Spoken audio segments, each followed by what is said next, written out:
This is the kneeling statue of Amenemhat holding a stele praying to the sun god. So it's a hymn to the sun god. It's made of limestone and it dates from the New Kingdom, 18th dynasty during the reign of Amenemhat III, which is the father of Akhenaten. And this dates about 1388 to 1351 BC. And it was located in Egypt. Was found in Egypt, but now it's located at the Berlin Museum. Now we're going to translate this hymn. It's quite small. I've divided the text. It goes from right to left with the symbols on top, which I'll describe to you. And it'll finish off with a small little inscription here for his wife. And that'll be it. So stay tuned for that. So over here on the very top of the stele, you can see how it's rounded. It has these two eyes, the Wajet eyes, or the eyes of Horus.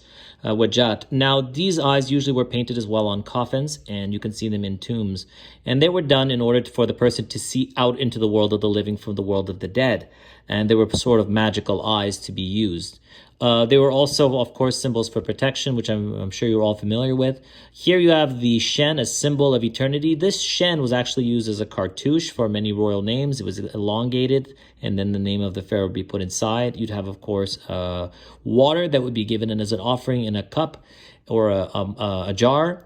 And this was sort of a kind of continuous offering of water to the deceased when this is read out loud. So this is usually put in a temple, and if you were in a temple, you're giving offering, you would come by, and if you read it, you basically give the person life. So we're going to start reading from right to left and work our way down and finish it off over here.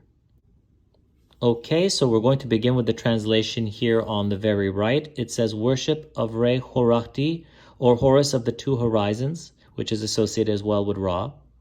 When he rises, Weben rises, in the horizon of the sky, appearing in the presence of the east when he illuminates the two lands in his rising, or pretty much rising. Now we enter to the owner of the statue, or of the stele over here. It says, by the scribe who counts the grain in the temple or the horizon, which could be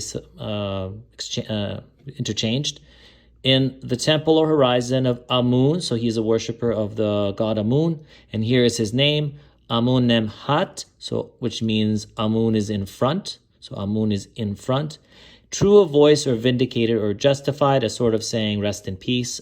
This means that he will go on to the afterlife. This is pretty standard for finding the name of the owner just a little bit after. Now, over here, it's broken off. I'm not sure what would have indicated here, but here it says, hail to you. So we know that that's a reed over there, so it could be something. So hail, as we'll continue here, so it's combined. So it's hail to you, which is a sort of O interjection, saying, O Lord, and so on and so forth.